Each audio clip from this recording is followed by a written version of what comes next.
whole range of things. Yes, well, I've done videos, tapes, all. I've even got my diary on a CD-ROM. Well, my background is simple. I worked in the BBC as a producer many years ago, and I became interested in broadcasting. And I got elected to Parliament in 1950 when I was 25. And then in 1966 I became Minister of Technology. And therefore I was responsible for development of computers and software and hardware and all the rest of it. And I had been Postmaster General, was then the man in charge of the Undefended service and the postal service, so that all my life I'd been interested in that. And then in 1968 I started doing my diary on tape every night. I found it was too burdensome to dictate it and too tiring to type it, so I put it on tape, and I've kept a tape diary every night since 1968, which is now nearly 30 years. And I had a written diary before that, which is in the books. And then in 1974, when I was under very heavy political pressure, I decided that to protect myself I would tape record all my speeches and broadcasts so that it couldn't be distorted. So I have every speech and broadcast that I've ever made in the last 22 years on tape. And then some time back I got people to type up the tape diary, and two things came out of that. First of all, 7 volumes of printed diary, which is only about 10% of the total. But I have the whole uncut diary on a CD-ROM. Well, then after that, the BBC discovered about this and took an interest, so then a number of programmes were put out of my diaries with little links by me, but the actual voice that night, so if I was coughing or sneezing or tired, you got the whole flavour of it. But it was the real thing. It wasn't what you had written and then were reading. It was what you said every night. On one occasion, for example, in Tokyo, when I was very tired, I flew from London. I went to sleep while I was dictating my diary. So I actually have that moment when you drift out of consciousness and talk rubbish. And then when I woke up, the tape had come to the end and switched itself off. I went back and picked that up and went on again, you see. And then, so those tapes were broadcast. Then in 1993, I guess, after I discovered that the television of Parliament, I put out my speeches on a video. And it was sold very, very well. I was quite surprised, 12 speeches.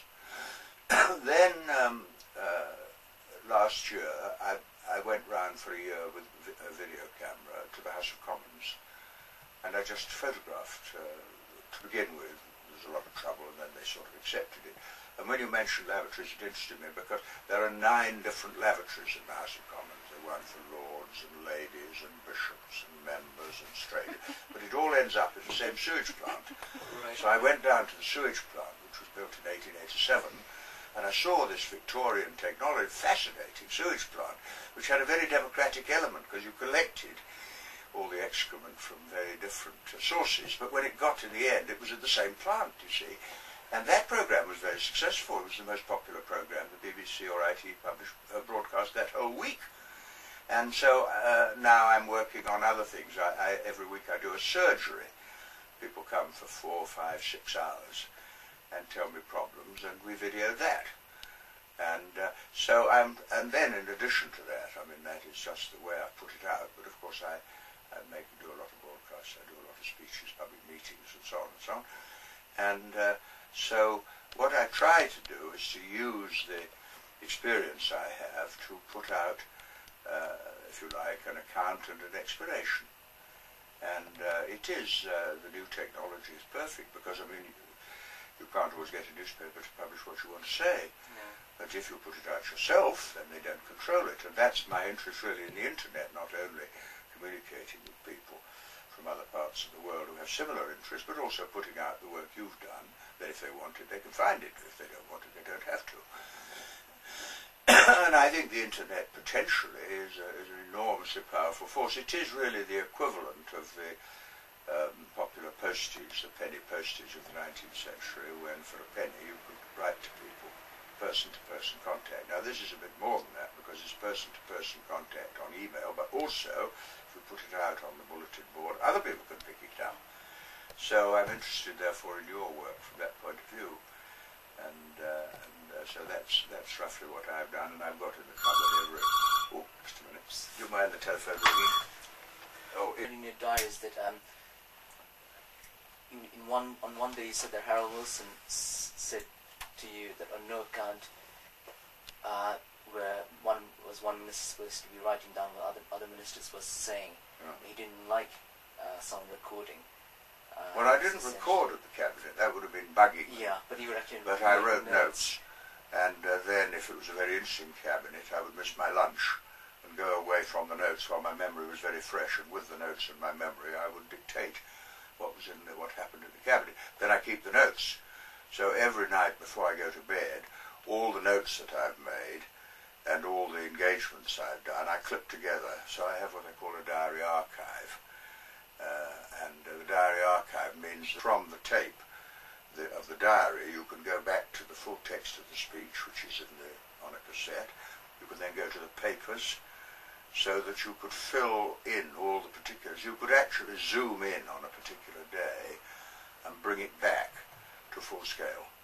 I mean, or if you like, you could follow a story like nuclear power, follow it through over 20 years, every reference to it from the CD-ROM, or, as I say, you can zoom right in and blow it up to full scale. And it does mean that you're learning from your own experience. And I think experience is the only teacher, really. You could read books, and I obviously have to, and I have done, but I don't think books are the same, really, as your own experience. Because if you have an experience, which you have every day as you live, and then at night you try to analyse experience, expedition, then you start in the following, not only in your mind record. So when you say something about the past, you know it is as accurate as you could make it on the happened. And I found that extremely useful politically, do you know what I mean? Did you ever sense that that your allegiance was being questioned because you were recording all the time? Did you have a sense of the allegiance to actually divulge this information to the people? Well, occasionally, but and some people don't like diaries. On the other hand, the way politics works at the moment is that you're not supposed to make a note at the time, but as soon as the meeting is over, everybody goes and tells the press what they think happened, and they do that by leaking and briefing. I do it by noting and setting down, but I don't necessarily talk about it at the time. I mean, it isn't much. I don't use it to promote my own interest, but to deepen my own understanding, and in the end, people just have to accept it, you know. But there have been complaints, and I remember one occasion, 1979, when we were preparing for the 79 election. We had a meeting at number 10 Downing Street under Callaghan to prepare for the manifesto, and I was terribly tired, I had an awful cough and so on, but we worked till about 3 in the morning, and I have all the documents, all the amendments, all the notes, and I came back, I got back about 3, and I dictated for 2 hours before I went to bed. Now that is as accurate an account. But I have just found it very useful, but it's very time consuming. It adds about an hour or 2 hours to every day, which I can't say I welcome. If you're very tired at night, you have to do it, really. I miss a few days, but normally I do it every night. And some of your diaries, I found that they were either brutally honest or just brutal.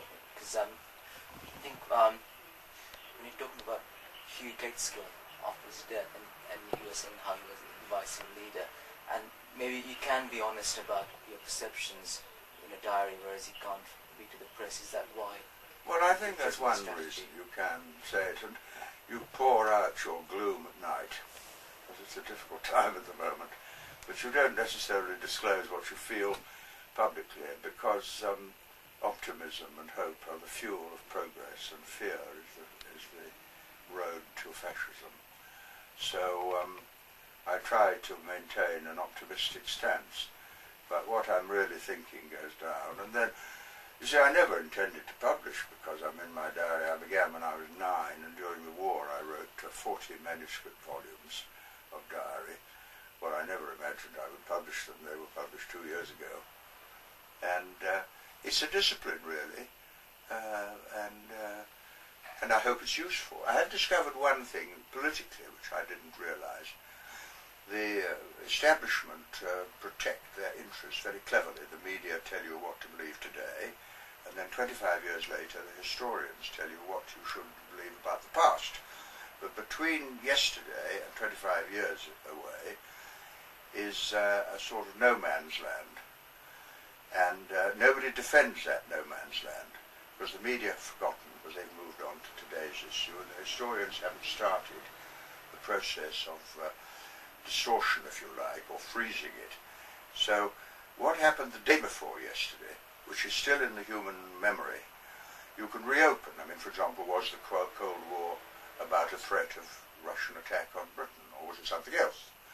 Now, people sort of remember the Cold War because we were told the Red Army was about to arrive, we got to have Trident missile, and if you raise that question, you discover that the diaries become lines of tanks which attack the one undefended frontier of the establishment. And the one undefended frontier of the establishment is the recent past. They don't defend it because they've forgotten and haven't started. So politically it's been a very important and useful enterprise.